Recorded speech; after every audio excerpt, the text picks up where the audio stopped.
एक professor class ले रहे थे। क्लास के सभी छात्र बड़ी ही रुचि से उनके लेक्चर को सुन रहे थे। उनके पूछे गए सवालों का जवाब दे रहे थे। लेकिन उन छात्रों के बीच कक्षा में एक छात्र ऐसा भी था जो चुपचाप और गुमसुम बैठा हुआ था।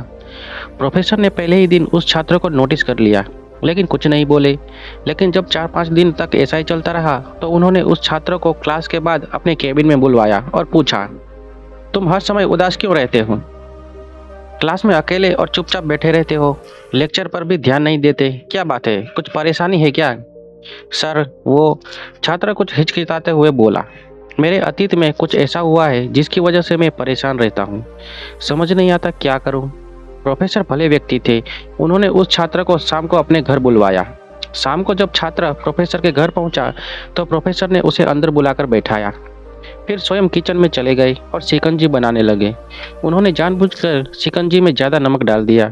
फिर किचन से बाहर आकर शिकंजी का गिलास छात्र को देकर कहा, ये लो शिकंजी पियो।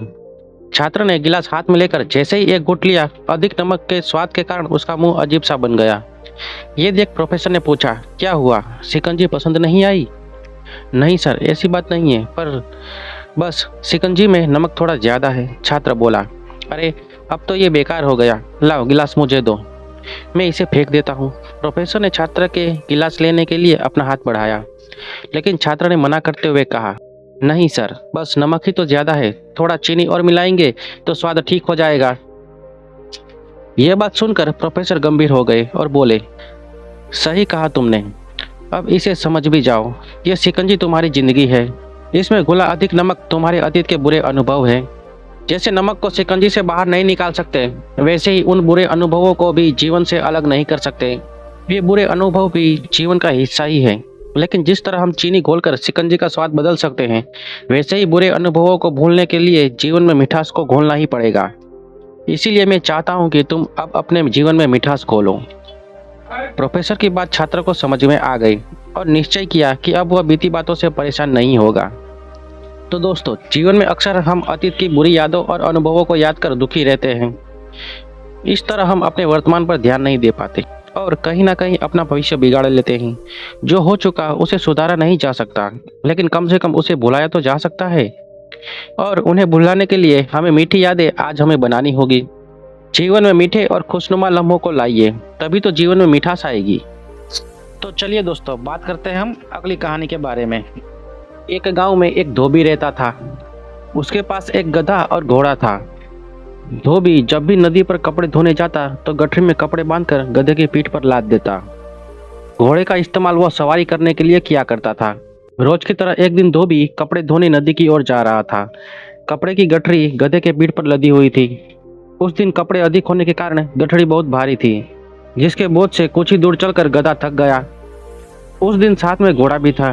गधे ने मदद मांगते हुए घोड़े से कहा, घोड़े भाई, जरा मेरी मदद कर दो, कपड़े की गठरी बहुत भारी है, तुम भी थोड़ा बोझ उठा लो, इस तरह बोझ आधा आधा बंट जाएगा।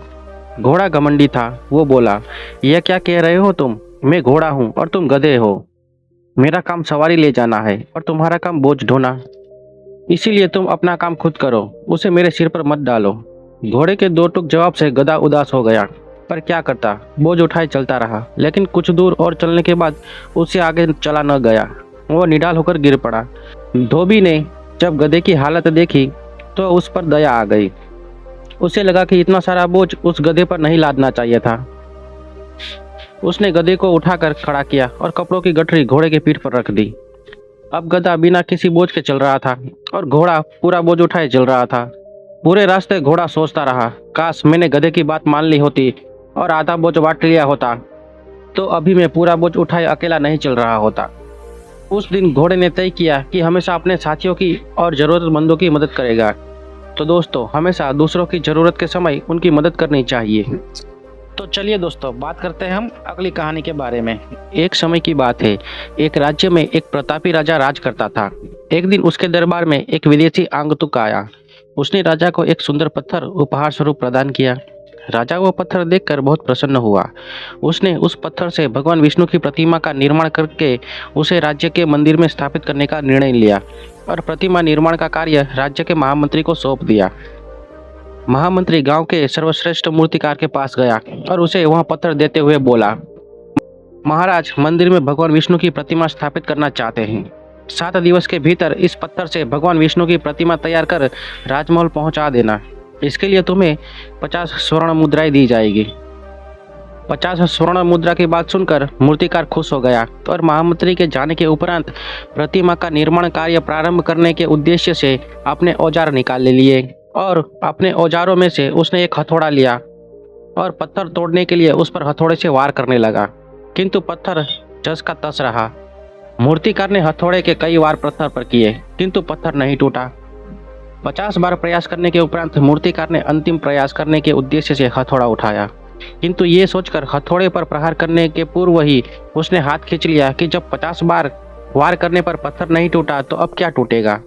वह पत्थर लेकर वापस महामंत्री के पास गया और उसे यह कहकर वापस कर दिया कि इस पत्थर को तोड़ना नामुमकिन है, इसीलिए इससे भगवान विष्णु की प्रतिमा नहीं बन सकती।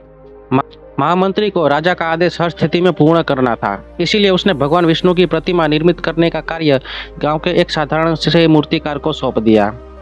पत्थर लेकर मूर्तिकार ने महामंत्री के सामने ही उस पर हथौड़े से प्रहार किया और वह पत्थर एक ही बार में टूट गया। पत्थर टूटने के बाद मूर्तिकार प्रतिमा बनाने में जुट गया। इधर महामंत्री सोचने लगा कि काश पहले मूर्तिकार ने एक अंतिम प्रयास और किया होता तो वो सफल हो जाता और 50 स्वर्ण मुद्राओं का हकदार बनता। तो दोस्तों, हम भी अपने जीवन में ऐसी ही परिस्थिति से दो चार होते रहते हैं। कई बार किसी कार्य को करने के पूर्व ही या किसी समस्या के सामने आने पर उसका निराकरण करने के पूर्व ही हमारा आत्मविश्वास डगमगा जाता है और हम प्रयास किए बिना ही हार मान लेते हैं। कई बार हम 1-2 प्रयास में असफलता मिलने पर आगे प्रयास करना छोड़ देते हैं, जबकि हो सकता है कि कुछ प्रयास और करने पर कार्य पूर्ण हो जाता या समस्या का समाधान हो जाता। यदि जीवन में सफलता प्राप्त करनी है तो बार बार असफल होने पर भी तब तक प्रयास करना नहीं छोड़ना चाहिए जब तक कि सफलता नहीं मिल जाती।